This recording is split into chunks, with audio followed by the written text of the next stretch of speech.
ముందుగా మీ అందరికీ నమస్కారం. ఫస్ట్ ఆఫ్ ఆల్ ప్రెస్ మీరందరూ రాసేవాళ్ళ ప్రింట్ మీడియా ఎలక్ట్రానిక్ ప్రింట్ ముందుగా మీ అందరిని ఒకటి అడుగుతా, అది నా గురించి మీరు చేయాలి.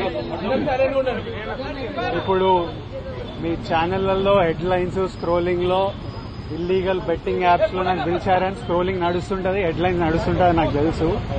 కానీ ఫస్ట్ దాన్ని గేమింగ్ యాప్స్ క్లారిఫికేషన్ గురించి విజయ్ దేవరకొండని పిలిచారు అని ఫస్ట్ ఆ హెడ్లైన్ మీరు నా గురించి మార్చాలి. ఎందుకంటే బెట్టింగ్ యాప్స్ ఇన్వెస్టిగేషన్ తప్పకుండా నడుస్తుంది, కానీ మనని పిలిచింది వాళ్ళకు కూడా తెలియదు మన పేరు ఎందుకు వచ్చిందో. బట్ మన పేరు వచ్చినందుకు వాళ్ళు వెరిఫికేషన్ చేసుకుని వాళ్ళ డెలిజెన్స్ తీసుకోవాలి. మనం చేసింది గేమింగ్ యాప్స్ కి ఎండోర్స్మెంట్. గేమింగ్ యాప్ కి బెట్టింగ్ యాప్ కి అసలు సంబంధమే లేదు. గేమింగ్ యాప్స్ అనేటివి completely legal, recognised by the government, licensed as a business. వాళ్ళకి జీఎస్టీలు, టీడీఎస్లు, కంపెనీలు, it's fully registered, recognised by supreme court and various state governments. అది గేమింగ్ యాప్. అటువంటిది A23. ఇప్పుడు క్విక్ గా డౌట్ ఉన్న వాళ్ళకి క్విక్ గా మీరు గూగుల్లోకి వెళ్లి టాప్ గేమింగ్ యాప్స్ అని కొడితే కొన్ని వస్తాయి. A23తో సహా my 11 circle, dream 11, NPL, Zupee ఇట్లాంటివి కొన్ని వస్తాయి. ఇవన్నీ రిజిస్టర్డ్ గేమింగ్ యాప్స్. ఇవన్నీ మన ఇండియన్ క్రికెట్ టీమ్ కి స్పాన్సర్, మన ఇండియన్ ఒలింపిక్స్ టీమ్ కి స్పాన్సర్, మన ఇండియా విమెన్స్ క్రికెట్ టీమ్ కి స్పాన్సర్, IPL కి NPL ఒకదానికి official sponsor, various kabaddi league కి, వాలీబాల్ లీగ్ కి అన్నిటికీ వీళ్ళు స్పాన్సర్ చేస్తారు. ఎందుకంటే these are completely legal entities.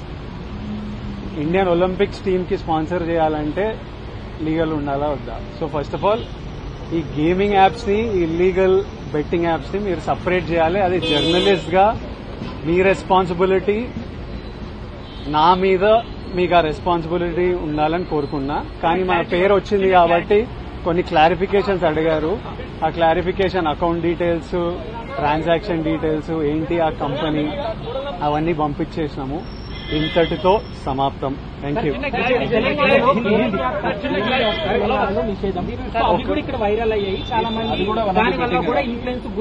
ఇప్పుడు legal apps geo location lock ఉంటుంది. మీరు కొంచెం రీసెర్చ్ చేసి ఈ యాప్ A23 యాప్ తెలంగాణలో వాడాలని చూడండి. అది ఓపెన్ కాదు. ఓపెన్ అయ్యి మీకు మెసేజ్ వస్తుంది, ఈ ఏరియాలో మీరు అలౌడ్ కాదు అని. పర్టికులర్ కొన్ని స్టేట్ గవర్నమెంట్స్ లీగల్ గా అలౌ చేశాయి, కొన్ని స్టేట్ గవర్నమెంట్స్ లో అలౌ చేయలేదు. సో అది క్లారిఫికేషన్.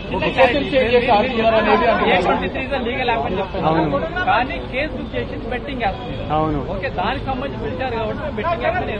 అవును థ్యాంక్ యూ. పిలిచారు కాబట్టి మీరు ఏం చెప్పారు? మీ ట్రాన్సాక్షన్ అడిగారా? లీగల్ డబ్బులు తీసుకున్నారా? ఇల్లీగల్ తీసుకున్నారా? అసలు వాళ్ళకి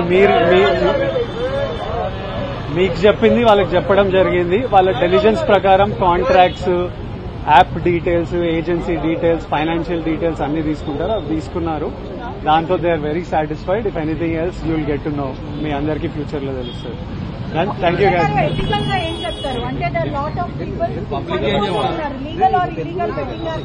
ఇప్పుడు మన దాంట్లో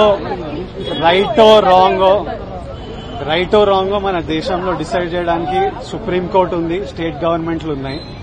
వాళ్ళు ఓకే అంటే మనకు డిస్కషన్ ఉండకూడదు. So I think they are the bodies to decide what is right and what is wrong. Thank you.